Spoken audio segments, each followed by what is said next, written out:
Hello students, आज हम बात करेंगे केस सिनारियो या केस स्टडी कह लीजिए कॉन्ट्रैक्ट एक्ट 1872 के ऊपर। कौन से कॉन्ट्रैक्ट के ऊपर? कॉन्ट्रैक्ट ऑफ गारंटी के ऊपर हम बात करेंगे। और जो कॉन्ट्रैक्ट ऑफ गारंटी है, देखिए ये आता है आपके सेक्शन नंबर 126 से लेते हुए 147। बड़ी बात क्या रहती है, देखिए जब आप कोई भी केस स्टडी या केस सिनारियो सॉल्व करते हैं, हमारे सीए इंटर में इसके ऊपर हमें क्या आता है? Case study based MCQ. तो सबसे बड़ी समस्या हमारे बच्चे क्या कर लेते हैं कि किन चीजों का हमें पेपर में ध्यान रखना चाहिए, कैसे कोई केस स्टडी सॉल्व करनी चाहिए। पहली बात, ये case study mock test paper March 2021 पुराना जो कोर्स है आईपीसीसी उसमें दी गई थी, वहां से मैं शेयर कर रहा हूं आपसे। देखिए होता क्या है, कई बार केस स्टडी जब आप पढ़ते हैं, जैसे यहां देखिए बहुत छोटी केस स्टडी है, क्योंकि एक ही पेज में एक पैरा, दो पैरा, तीन पैरा, चार पैरा है। समटाइम्स हो सकता है क्योंकि ये पढ़ के आपने आंसर करने हैं एमसीक्यू, समटाइम्स पेपर में हो सकता है केस स्टडी के ऊपर भरे हो 4 पेज। होगा क्या, अगर आप 4 पेज पढ़ने बैठ गए, 4 पेज पहले आप पूरा पढ़ लेंगे और उसके बाद जब एमसीक्यू तक आएंगे आप भूल ही जाएंगे ऊपर क्या था। तो इसलिए एग्जाम में विशेष आपने ध्यान रखना है कि आप पहले देखो केस स्टडी कितनी बड़ी है, कितने पेजेस में है। क्योंकि अगर केस स्टडी बड़ी है, क्योंकि पेपर में क्या होता है, एक तो उनका शीट जो होता है पेज का साइज बड़ा छोटा होता है, नॉर्मल A4 पेज नहीं होता क्वेश्चन पेपर, तो वो पक्का 3-4 पेज बन जाते हैं। पेज टर्नओवर करने में ही बच्चा भूल जाता है पहले पैराग्राफ में क्या था। तो इसलिए अगर साइज बड़ा हो, आपको ये पता होना चाहिए हमने केस स्टडी कैसे अटेम्प्ट करनी है। तो आप क्या कर सकते हैं, पहले एक पैरा पढ़ लो, उसके ऊपर देख लो कोई क्वेश्चन है या नहीं एमसीक्यू का। इससे क्या होगा, हर पैरा वाइज आप क्वेश्चन को मैनेज कर पाएंगे। लेकिन अगर केस स्टडी है ही छोटी सी, जैसे यहां मैं कहूं आपको सीधा सीधा छोटा सा 3-4 पैरा दिख रहे हैं, तो आप पूरा का पूरा पढ़ के भी सारे के सारे एमसीक्यू क्या कर सकते हैं, अटेम्प्ट। तो ये एक इंपॉर्टेंट चीज आपने सीखनी है। आइए हम इसको पढ़ते हैं। लिखा है, मिस रिया एक अकाउंटेंट है, कैलाश हॉस्पिटल में है, 1 साल से हैं। उन्होंने पोस्ट ग्रेजुएशन करी है, कॉमर्स में करी है, काफी अच्छी उनको नॉलेज है और उन्होंने एक अच्छी सीए फर्म से काम सीखा था और इसके लिए उनको काफी बार एप्रिसिएशन मिला है। किसके द्वारा? जो अकाउंट्स हेड के जो हेड है मिस्टर शरद से, उस हॉस्पिटल में। देखिए हॉस्पिटल में ही काम कर रही है। तो जब आप केस स्टडी पेपर में अटेम्प्ट करते हैं तो कुछ एक देखिए की पॉइंट होते हैं, तो बड़ा जरूरी होता है वो आप भूल ना जाएं। तो नॉर्मली तो देखिए क्वेश्चन पेपर में मना किया जाता है कि आप कुछ भी क्या नहीं करेंगे, उसके अंदर क्वेश्चन पेपर के ऊपर ना लिखें, बट थोड़ा सा फिर भी आपको की एरियाज पे देखिए हल्का फुल्का आप पॉइंट जरूर लगा लिया करें, ताकि आप क्वेश्चन करते समय आपको वो सीधे सीधे दिख जाए कि हाँ मैंने आंसर क्या देना है। जैसे पता चल गया हॉस्पिटल में ही ये है बंदा हेड और आप कौन है, आप है मिस रिया। आगे बढ़ते हैं। रिया के पिताजी हार्ट पेशेंट हैं और डॉक्टर्स ने उन्हें एडवाइस किया है कि ओपन हार्ट सर्जरी होगा, इसके लिए उनको काफी ज्यादा पैसा चाहिए और वो सिर्फ ओनली वर्किंग मेंबर है परिवार में। और वो कैलाश हॉस्पिटल में क्योंकि काम कर रही है, तो जो अकाउंट्स डिपार्टमेंट था, क्योंकि उसने उसको काफी बार क्या दिया था, एप्रिसिएशन, वो उनकी मदद करने के लिए तैयार है। हमें बताया गया एस्टिमेटेड अमाउंट रहेगा 2 लाख रुपए का और रिया को वो 2 लाख रुपए देने को तैयार हैं हॉस्पिटल वाले। और इसके लिए उन्होंने मांगी है क्या, 3 श्योरिटी। तो आप समझ गए हैं कि ये क्वेश्चन किसके ऊपर है, कॉन्ट्रैक्ट ऑफ गारंटी पे है। और हम बड़ा क्लियरली पढ़ के आते हैं श्योरिटी 1 से ज्यादा हो सकते हैं। नाउ मिस रिया ने अपने 3 मित्र जो कि उसके कॉलेज के थे, शगुन, पूजा, दिशा से बात करी कि मुझे श्योरिटी चाहिए और अपनी प्रॉब्लम बताई कि पिताजी का इलाज करवाना है और कहा श्योरिटी दे दीजिए क्योंकि लोन लेना है। शगुन ने एग्री किया है कि वो 1 लाख रुपए की श्योरिटी दे देंगी। देखिए खर्चा एस्टिमेटेड है, पक्का नहीं पता। पूजा ने कहा वो 2 लाख दे देंगी, दिशा ने कहा वो 4 लाख दे देंगी। तो अगर आप अमाउंट को टोटल करते हैं श्योरिटी का तो बन जाता है 7 लाख।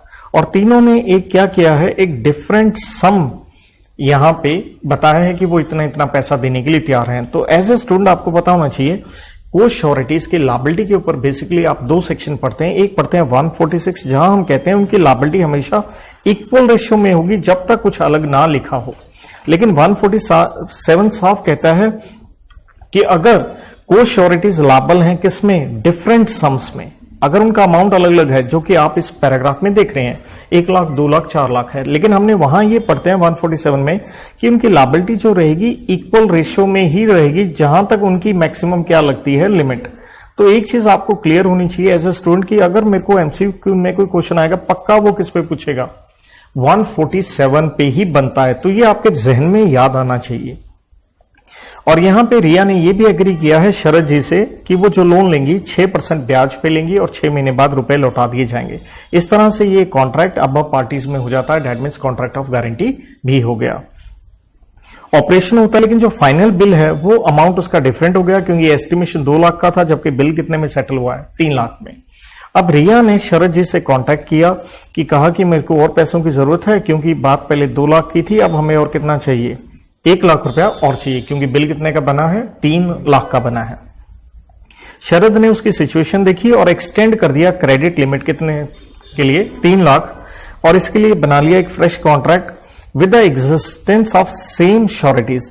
यहां आपको यह पता होना चाहिए, आप पढ़ते हैं एक सेक्शन नंबर 133, बहुत ही इंपॉर्टेंट, कि अगर कोई भी क्या कर दी जाती है, वेरिएंस कहें, वेरिएशन कहें, चेंज किया जाता है, अगर आप किसने वेरिएशन किया है कॉन्ट्रैक्ट में? पीडी एंड सी ने किया है, लेकिन बिना किसकी कंसेंट के, विदाउट कॉन्सेंट ऑफ श्योरिटी। तो देखिए हम क्लियरली पढ़ते हैं कि श्योरिटी 133 में फिर क्या हो जाता है? डिस्चार्ज, क्योंकि उसकी कंसेंट लेनी जरूरी है, जो कि हमें दिख रहा है कि उसने कोई ऐसा किया ही नहीं है। फर्दर ऑल्सो मिस रिया आस्क्ड मिस्टर शरद कि वो उसका टाइम भी बढ़ा दे, क्योंकि 2 लाख की बजाय कितने लौटाने हैं? 3 लाख पहले बात हुई थी, पैसे लौटा दिए जाएंगे कितने महीने में? 6 महीने में। तो जब आप टाइम भी बढ़ाते हैं, इसके ऊपर आपको पता होना चाहिए, एक सेक्शन लगता है 135, जहां हम कहते हैं इसको टाइम बढ़ाने को कंपाउंडिंग, कि अगर कंपाउंडिंग करी है सी एंड पीडी ने बिना किससे पूछे? श्योरिटी से, तब भी श्योरिटी क्या हो जाता है? डिस्चार्ज। तो हम पैराग्राफ पढ़ के हमें यह पता चलता है कि कौन से सेक्शन के ऊपर क्वेश्चन पूछे जा सकते हैं। देखिए यहां आपको कलर डिफरेंट लग रहे होंगे, ये तो मैंने पहले से ही आपके लिए केस स्टडी में कुछ पहले से पॉइंट क्या कर दिए, हाईलाइट। लेकिन जब आप एग्जाम में अटेम्प्ट करते हैं तो आपको इन पॉइंट्स को थोड़ा सा क्या करना होता है? मार्किंग, ताकि आप एमसीक्यू ढंग से पढ़ सकें। अब होता क्या है, Sharad recommended for extension of time. अब आपसे पूछा गया ये एमसीक्यू पढ़ के जवाब दीजिए। पहला प्रश्न आपकी स्क्रीन पे है कि अब आप सोचिए और बताइए क्या जवाब होना चाहिए। सपोज मिस रिया जो है वो डिफॉल्ट कर देती हैं और वो 1 रुपया भी नहीं दे रही हैं, तो आपसे पूछा गया है को श्योरिटीज जो हैं 3 थे, इनकी लायबिलिटी क्या रहेगी। तो अभी जो बच्चे मेरा ये क्लास भी देखेंगे ऑनलाइन या कहीं पे भी, तो प्लीज आप मेरा आंसर मत सुनिएगा, आप पहले खुद सोचिएगा, पोज कर लीजिएगा क्लास की, हाँ जी इनमें से आंसर कौन सा होना चाहिए। ऑनलाइन वाले बच्चों के लिए बहुत जरूरी है। बाकी आप सोचिए क्या आंसर होना चाहिए। तो देखिए, हाँ जी क्या आंसर होना चाहिए सोचिए। तो मैंने पहले ही आपको बता दिया था, यहां सेक्शन कौन सा लग जाएगा? 147। तीनों की आप लायबिलिटी देखिए, 1 लाख, 2 लाख, 4 लाख है, इस रेशियो में नहीं बांटना है, उनकी लिमिट तक आप इक्वल जाएंगे। 3 लाख का अमाउंट है, तो 3 लाख को आप इक्वल रेशियो में अगर बांटेंगे तो वो बनता है 1-1 लाख। तो मेरे को बड़ा क्लियर नजर आ रहा है कौन सा ऑप्शन करेक्ट है। ए इज द करेक्ट ऑप्शन। अगला क्वेश्चन आप देखिए, the sureties right of subrogation. देखिए वर्ड आया, जबकि हम एग्जैक्टली कहें इस तरह का कोई वर्ड कॉन्ट्रैक्ट एक्ट ने नहीं इस्तेमाल किया है, लेकिन आपको मैंने हमेशा क्लास में बताया सेक्शन नंबर 140 क्या कहता है कि राइट है, किसका है? श्योरिटी का राइट होता है, और अगेंस्ट ये पीडी प्रिंसिपल डेटर होता है कि जैसे श्योरिटी पेमेंट या परफॉर्मेंस कर देता है, अब उसको सारे के सारे राइट्स किसके मिल जाएंगे? क्रेडिटर के। मतलब ही steps into the shoes of what? Creditor. तो आपसे पूछा गया sureties right of subrogation is against, किसके खिलाफ होगा? तो अब आप सोच के बताइए, चारों ऑप्शन आपके सामने हैं। क्लास को चाहे पॉज कीजिए और सोचिए क्या होना चाहिए। अब मैं बता रहा हूं, ऑब्वियसली जैसे मैंने कहा बता ही दिया, वैसे पहली बात मैंने आपका ये राइट किसके अगेंस्ट होता है? देखिए अगेंस्ट पीडी होता है, क्योंकि आप you step into the shoes of what? Creditor. तो इसलिए आप ये अपना राइट किसके खिलाफ इस्तेमाल करेंगे? मिस रिया, जो कि कौन है? पीडी है, उनके खिलाफ। तीसरा प्रश्न बहुत ही बढ़िया है, मैंने ऑलरेडी यहां पे स्टार लगा के दे रखा है। देखिए कहता है examine on the validity of holding of liabilities. ये जो 3 को श्योरिटीज थी with respect to credit limit of 3 lakh, जो कि 3 लाख हुआ, जबकि हमने देखा वहां पे वेरिएशन भी हुई और क्या हुई थी? कंपाउंडिंग भी। तो आपसे पूछा ये गया है, 4 ऑप्शन है, तो हमसे ये पूछा गया, पहली बात क्वेश्चन को बहुत अच्छे से पढ़ा करें जब भी एमसीक्यू वगैरह था। आपसे क्या पूछा गया है? Validity.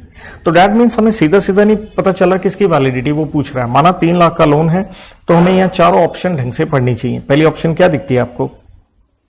As here is no change in the liability limit fixed by the surety, they will be bound for their respective liabilities. ये कह रहा है कि वो लायबल रहेंगे, जबकि हम जानते हैं कि आपने क्या करी है, वेरिएशन करी है, आपने क्या करी है, कंपाउंडिंग करी है। तो ये ठीक नहीं होना चाहिए। सेकंड क्या कह रहा है, तो प्लीज पोज करके ही आप इस क्लास को जरूर देखें, ये इंपॉर्टेंट है। They will be discharged on account of what, no knowledge to them about the enhance limit of 3 lakh. तो देखा जाए ये ऑप्शन हमें क्या नजर आती है कि वो क्या हो जाने चाहिए, डिस्चार्ज तो होने ही चाहिए। तो ये मोटा मोटा ठीक भी लग रही है। They will be discharge. अब देखिए हमें ऑप्शन बी ठीक लग रही थी, यहां देखो रीजन दे रहा है, ड्यू टू व्हाट, वेरिएंस। तो यही मैंने ऊपर लिख के दिया था आपको आंसर, कौन सा, 133 या 135। तो बी और सी में अगर आप देखेंगे कौन सी ऑप्शन बेटर है, सी। इसलिए एमसीक्यू कभी आसान नहीं होते, आपको हमेशा एक एक ऑप्शन पढ़ के दिमाग लगाना होता है कौन सी बेटर है। समटाइम्स क्या होता है, हमें 3 एक्सक्लूड करके चौथी को बैलेंसिंग फिगर क्या करना पड़ता है, सिलेक्ट, क्योंकि they may sound very much what right. तो कहता है वेरिएंस हुआ with respect to credit limit between PD and creditor without what surety is concern. तो परफेक्टली है, हमें क्या दिख रहा है, सही लग रहा है 133 की। देन देखिए डी क्या, they will be discharge on account of what, extending time है। तो डोंट यू थिंक ये 135 वाला क्या लग गया, कंपाउंडिंग लग गया, क्योंकि कंपाउंडिंग में हम यही कहते हैं कि आपने टाइम बढ़ा दिया हो अगर। अब देखिए हमें बी भी ठीक लग रहा है, सी भी ठीक लग रहा है और डी भी ठीक है, लेकिन इन तीनों में से सोचो बेटर कौन सा है, क्योंकि ए वाला तो हमने कह दिया गलत है। तो इन तीनों में से बेहतर कौन सा है, तो अगर आप गौर करेंगे सेक्शन 135 का हेडिंग क्या आता है, मार्जिनल नोट क्या आता है, कंपाउंडिंग। तो डी पॉइंट में कंपाउंडिंग वर्ड नहीं एग्जैक्टली मेंशन किया, लेकिन यहां पे पक्का कौन सा वर्ड मेंशन किया हुआ है। तो इसलिए देखिए ये दिमाग आपको लगाना पड़ता है कि ये तो ठीक नहीं है, ये पहले दिख गया था बी एंड सी के कंपैरिजन में। अब सिचुएशन बचती है सी एंड डी वाली। तो सी एंड डी सिचुएशन में से कौन सी बेहतर नजर आ रही है हमें, सी, डिस्पाइट द फैक्ट कि डी भी कोई गलत नहीं है। तो इस तरह से आपने ये केस स्टडीज को मैनेज करना है। Thank you.